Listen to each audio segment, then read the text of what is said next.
Allah mais tamit dama la dégg ngay wax que ni voilà nos politiciens toujours nos politiciens daanaka li nga xam ne si ni ñoo fi nekkoon 1960 ba léegi même chose ay naxi mbaay moom moo fi nekk et tout lan moo tax nga wax lu mel noonu.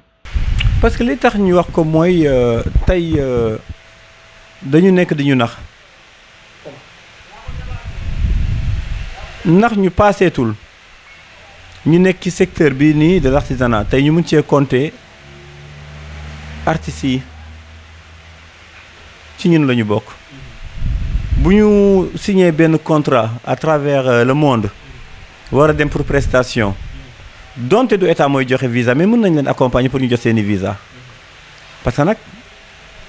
dañu xaatim ba pare protocole d'accord xaatim ay contrat yu ñu war a respecté ji ñu ñaan visa ñu lankal leen ko ah boobu ana ASAPEX ana APDA ana COSEC ana ADPME fu ñu nekk boobu ci ginnaaw askan bi parce que bu yàggul dara ci weeyu gàmmu gi dafa am ñaar ñu ma interpellé dama tase ak ñoom ambassade après 2 semaines ñu woo ma ne ma jotuñu seeni visa ma ne boo ñu ne ma man leen loolu jafe-jafe le problème la yéen vous êtes des ambassadeurs bés bu ñu duggee assemblée nationale incha allah ñun dinañ bokk ci ñi leen di taxawu entre les ambassades ay protocole d'accord yu ñu signé ak ñoom ak l'état ku mu wóoroon ne tey bu ñu la mayee visa boo demee ñëw boo ñaanati ñu may la amoo dara loo fay def parce que da ngay dem pour liggéeyi mais tey da ngay ñëw ñaan visa ñu xool say document say këyit ne la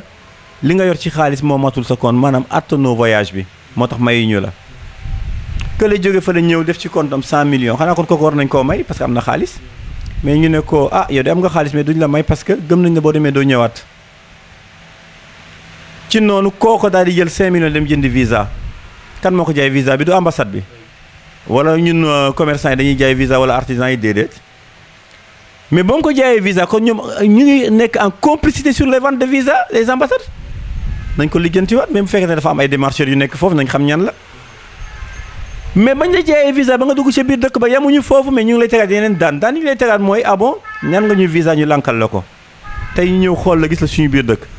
amul benn problème mais yow di nga toog ci suñu dëkk di ñu liggéeyal pendant 5 ans ou 10 ans parce que duñu la jox këyit loolu moo waral bés bu nekk jeunesse bi taxaw naan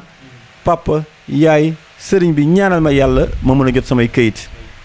yenn say waajur génn àdduna sa ginnaaw te mënoo leen teewe mënoo ko taxaw parce que yoroo këyit ci boobu ñu jàpp suñuy doomi réew suñuy frère suñuy sœur ñu nekk ay esclave di leen liggéeyal ñoom bu ñu fekkee ne ñu ngi dem di tabax réewu tubaab ñi kan mooy tabax suñu réew dañu am ay part de responsabilité dañu am loo xam ne dañu ko war a mën a jooy dafa am lu ñu leen war a taxaw lu ñu leen war a défendre suñu ndaw yi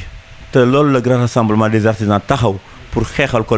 askan bi à l'Assemblée nationale incha allah.